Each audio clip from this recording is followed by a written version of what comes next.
मित्रांनो, मैत्रिणींनो, क्रिकेटप्रेमींनो, तुम्ही कसे आहात सगळे?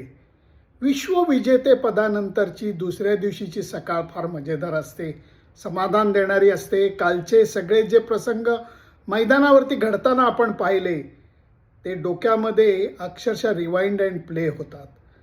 या वर्ल्ड कपमधनं मी एक गोष्ट खूप शिकलोय, ती फक्त तुमच्याबरोबर शेअर करण्यासाठी हे रील करतोय.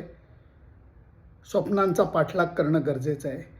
खास करून जेव्हा तुमची चलती चालू नाही आहे, जेव्हा तुमचा बॅड पॅच आहे, अडचणी आहेत, अपयश आहे, संकट आहेत, त्यावेळेला स्वतःचा विश्वास न गमावणं, मेहनत करत राहणं, ध्येयाकडे वाटचाल करत राहणं हे अत्यंत गरजेचं आहे. कारण सगळे खेळाडू एकच गोष्ट परत परत सांगतात, स्वप्न त्यांची सत्य होतात. जे स्वप्न बघतात परंतु ती पूर्ण होण्याकरता त्याचा पाठलाग करतात, मेहनत करतात आणि त्याच्यात सातत्य ठेवतात. संजू सॅमसन हा मॅन ऑफ दी सिरीज म्हणजे या स्पर्धेचा मानकरी झालेला आहे.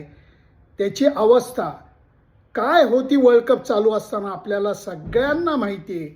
पण त्या संजू सॅमसननी महत्त्वाच्या शेवटच्या 3 सामन्यामध्ये भारतीय संघाला विजयी करून देणारा खेळ करून दाखवला आणि म्हणून तो मॅन ऑफ दी सिरीज झालेला आहे.